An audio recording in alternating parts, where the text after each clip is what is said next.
Hello, hello. Welcome to African Travel and More. I'm your host, Yolandra, and I welcome you to this episode of African Travel and More. And if you'd like to see more videos like this one, please remember to like, subscribe, and share. Also, make a comment. I love to hear what videos you may want to see. And yeah, so in today's episode, I'm interviewing Craig Norman, who is an entrepreneur in Ghana, West Africa, and he is giving a lot of great insight to different businesses, farming, businesses in precious minerals, such as gold, diamonds, and all of that. So you want to stick around to hear this one.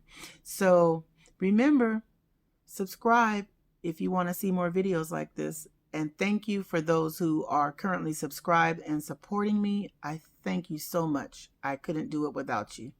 Here we go.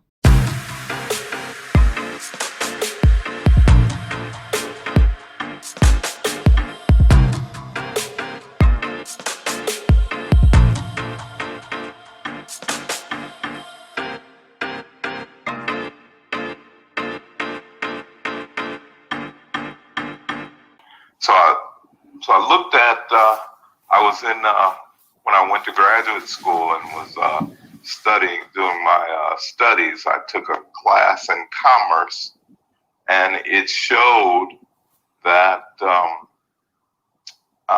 it showed the exchange rate of dollars all over the world. And the instructors spoke on, everywhere, the yen to the dollar, all the currencies and how their value as related to the dollar. When they showed the African currencies, it was unbelievable what the exchange rate was. And when I looked at the exchange rate, I realized that I actually could amass enough money to do a project in sub-Saharan Africa without having to have major financing. With that being the case, I started looking at countries, and the most favorable country as far as exchange rate and as far as development potential was Ghana. That's how I got to Ghana. Oh, okay. Okay. So that did it for you. That's what did it. So you were ahead of what we're seeing, not well ahead of it. Well ahead of it. Well ahead of it. Yes. Okay, go ahead. Okay, so do you tell us a little bit about your project? You want to pull up his site now, or? Let's see. Yes. You can talk. Just go ahead. So tell us a little bit about your projects, because I'll tell a brief description. I met you when you were discussing one of your gym tours and some of your development, and you explained what your gym tour is, and that kind of ties into what the development you're doing. And we're going to see if we can pull up some pictures to show people that you're not a brother to be toyed with and played with, that you're very serious and you got something happening that we all need to know about. Go ahead. Well, okay. If you want me to start with the gym tour. Yeah, whatever the flow you need to take you into your developments. Okay. All right. The gym tour is spelled GEM. It's an acronym for Ghana Emerging Markets Tour. When I was with the Peace Corps as a volunteer in Ghana, they selected me to be the head of all Peace Corps development projects in Ghana, which took me to all the villages of Ghana, which allowed me to realize that the money in Ghana is in the resources that are in Ghana. Mm-hmm. The people of Ghana are poor as poor can be. Right. Black Americans in business in the U.S. are not flourishing at all. Mm. One of the reasons we're not flourishing is because we don't have access to the resources. Right. Well, those villages in Ghana have the resources, and they're very willing to sell, very willing to export, very willing to do business with entrepreneurs in the U.S., especially Black Americans. Right. Hello. Thank you for visiting our channel again. I just wanted to share with you some of the beautiful, handcrafted, and authentic African products from all over the continent. Please know that your purchases help to support one village at a time. So make sure you visit our Amazon store, our website, or Etsy. See the description link below. Right. And one of the Ghanaian officials said, you should definitely do business with us because we know that all of the other countries that do business with us, and now they're talking about our, so I say other ethnicities, meaning, you know, the Asians, the Arabs, all that are doing business. He said, we know they're cheating us, but we'd rather be, if we're going to be cheated, we'd rather be cheated by our African American brothers. Wow. And I said, of course, the African Americans would never cheat you because we believe that your land is the closest thing we have to our land. Mm. So what I did was I prepared a tour that took African American entrepreneurs, male and female, or entrepreneurial thinkers, right. those who want to be in business, right. and brought them to Ghana, and then structured the tour that literally went to the villages. We didn't go to, although we went to a couple of the government sites, but the tour is based on going to the grassroots people that are doing what they, what others need. I always like to talk about the cashews. We go to the cashew village, right. and we meet the cashew farmer in the village that has hundreds of thousands of bags of cashews at harvest time, and very few people buying them. Wow. Some from the UK do, and some from a couple other countries. But they end up having so many left. Now, Black American stores do not sell Ghanaian cashews. Wow. They could, if only they knew. Right. If only one knew the other. Well, we take people right to the villages so you can talk directly to the purveyor, and they can talk directly to the buyer. And this was the purpose of the tour, and we cover many areas. Agricultural, with the cashew, 7 products come from the cashew itself. Gin, juice, syrup, as I say, the cashew itself, brake fluid, all come from the cashew. Everyone comes from the cashew. And then we dealt with the cocoa, and the cocoa, the pulp. I know if you guys, I know back in the day when I was a kid, we used to eat pomegranates. Right. This big purple looking thing. And if you cut it open, you pick out the little bean, the little seed in there, and that's what you would eat. Right. And then you had all that pulp in there. Well, the cocoa pod is very similar although a lot larger, but it's very similar. That cocoa is a bean, and if you take the cocoa pod and break it open, you have to pull the bean out of the pulp there. Well, so when they harvest, they pull the beans out and then throw the pulp away, and they end up with mounds of pulp, cocoa pulp, sitting there. And they tend to burn it, and that becomes that. You know, they tend to get rid of it by setting it afire. But they have found that 188 plastic products are made from that pulp that they throw away here. Wow.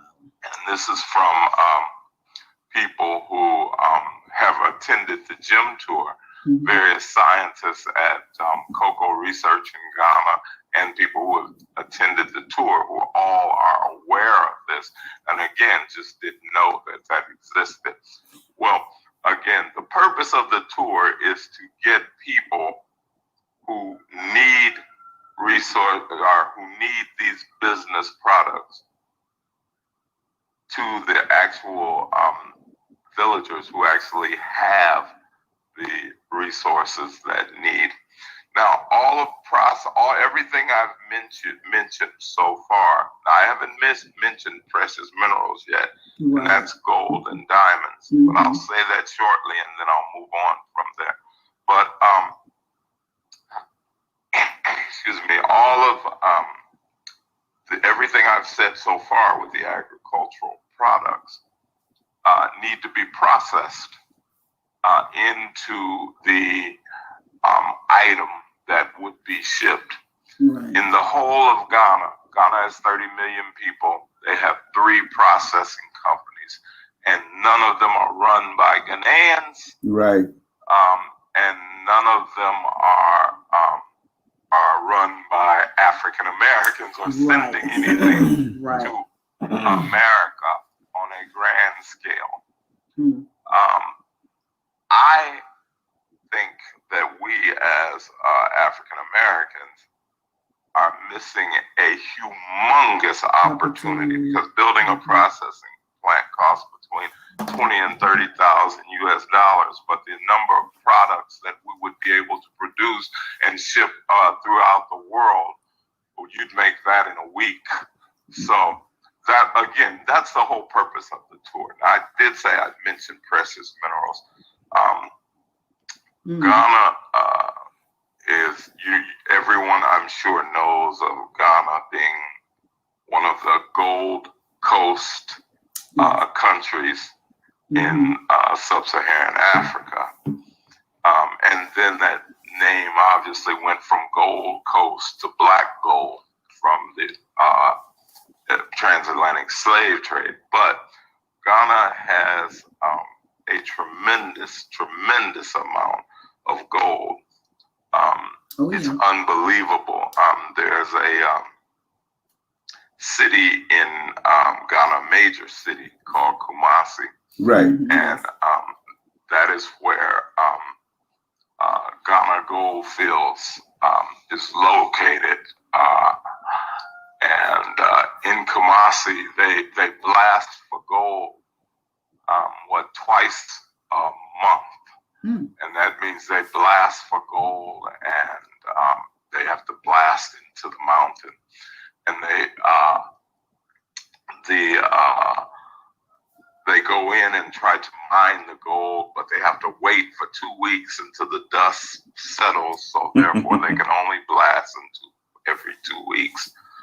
But it is said that, and oh, by the way, anything under 18 karat gold, they don't consider it of value. Just so you know. But yes, they don't consider that to have any value.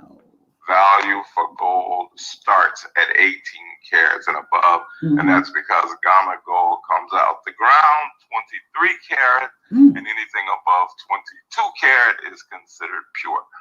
But anyway, with that,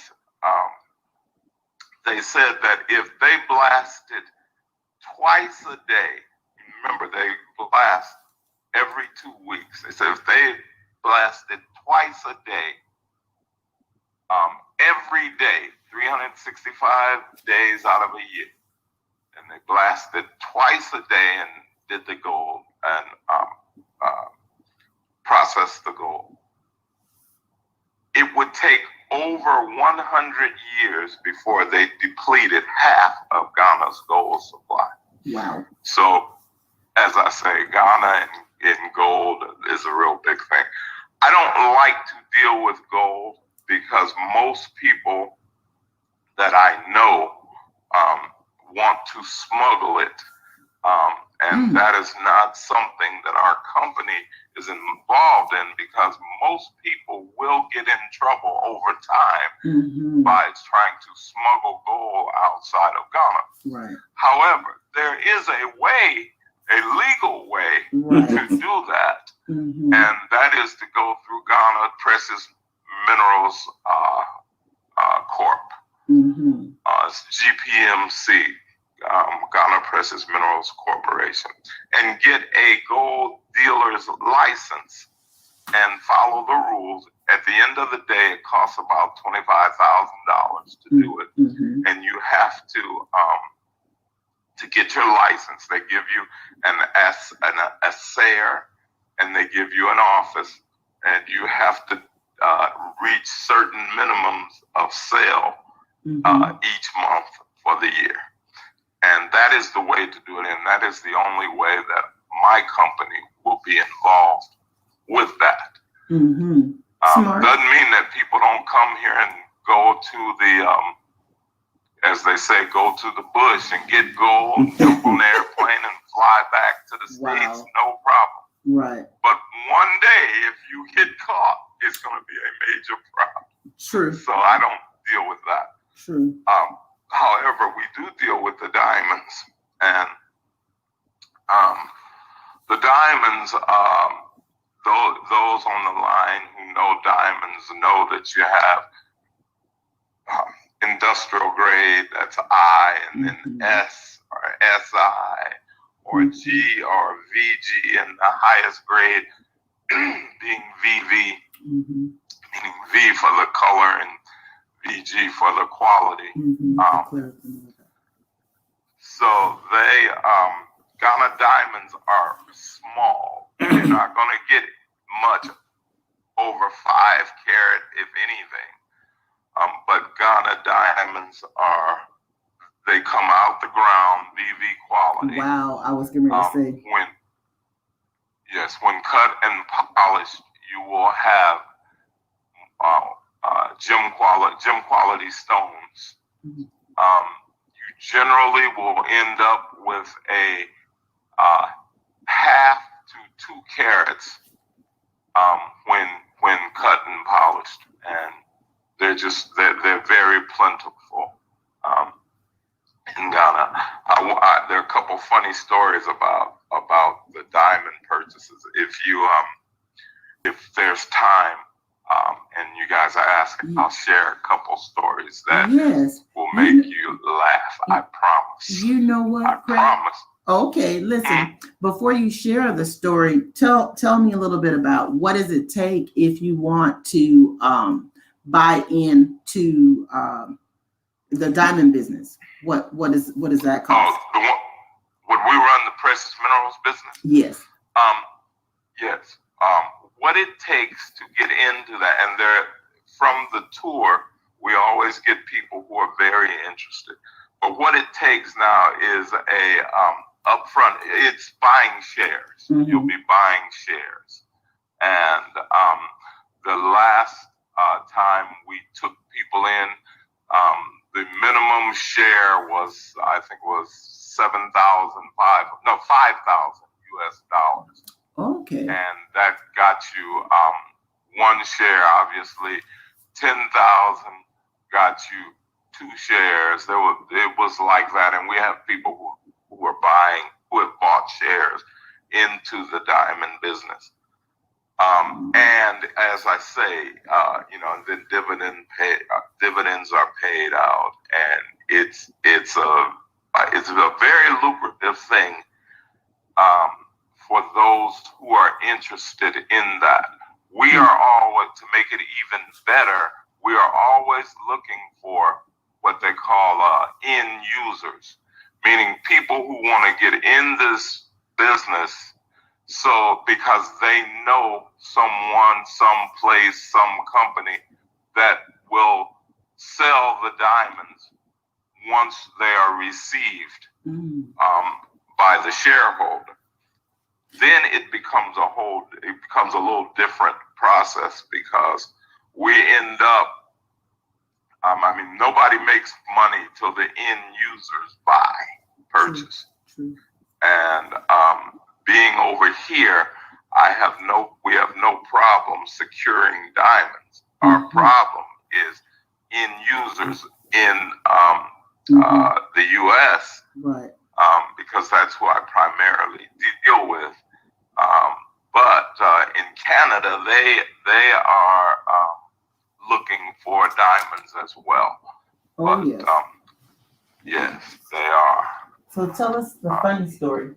Well, let me ask you a question real quick, and it's a twofold question. One is, like, we've been to some of the other countries that does precious minerals, like in Southern Africa and places like that. And one of the challenges they have, and I'm going to ask about you, is the big companies, the De Beers and all that. They have a lock, and they kind of push a lot of smaller people out. And it seems like there seems to be some opening in Ghana, but is there some sort of restrictions or a lock that some of the major companies have, that they paid off, the government paid off people, that restricts smaller entrepreneurs? Yeah, that's a very good point, Jeff, and very true. What happened? What had happened was back in the, I guess it would have been 2009, round about that time, Ghana was declared a war diamond country. Okay. Not because Ghana was involved in war diamonds, and this is when you mentioned De Beers, that's how all of that got started. But what happened was the true warring countries that were identified as that produced war diamonds, diamonds to finance their war, those could not be exported. So what people were doing, since Ghana was not at that time a war diamond country, they would send all their diamonds to Ghana and let Ghana export them. And that was how they were trying to get around that. And then when you said they were trying to push the small people out, Ghana's diamonds have always been too small for the big people to really consider them a serious player. So Ghana's diamond business, though for us, is huge, but in the overall scheme of things, it is small potatoes. So once Ghana was able to shed that war diamond restriction, then things started coming back. And that's when they actually opened up the diamond industry to foreigners. Okay. Such as you and I, and those who can put together the necessary funds and necessary end users, so that business can flow back and forth. And what Ghana's Precious Minerals Corp does is, when you make your minimum purchase each month, they ship it. They charge you 3% of the assayed value, and then they ship them and guarantee their arrival wherever you want to ship them to. In the U.S., if I wanted to send them to Alondra and Jeff at such and such in Pomona or wherever, they'll come to your house.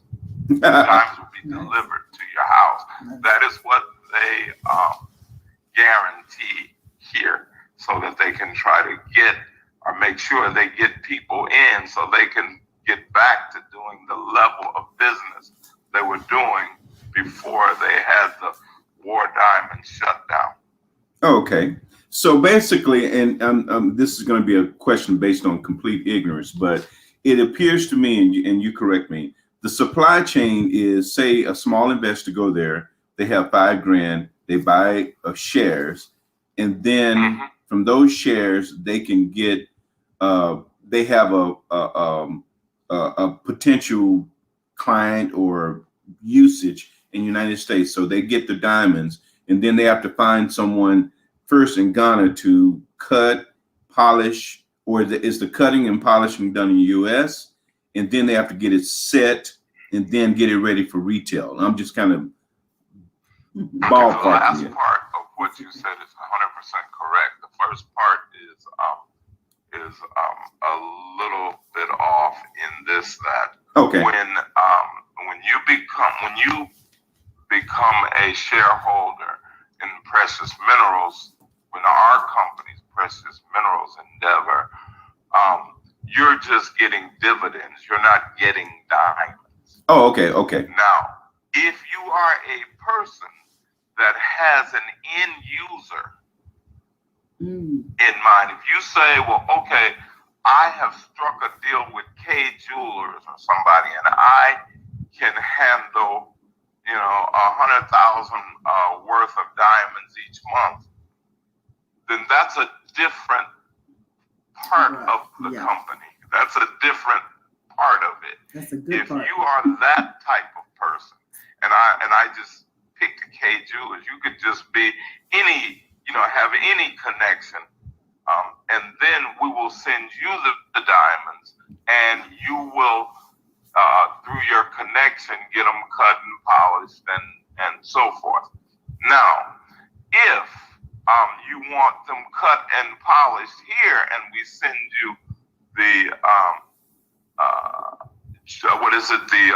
jewelry grade diamond, that's a different story, but that still can be done here. Problem that I have with it is that Ghana doesn't cut and polish their diamonds in Ghana. They send them out to be cut and polished in another country, and then they come back.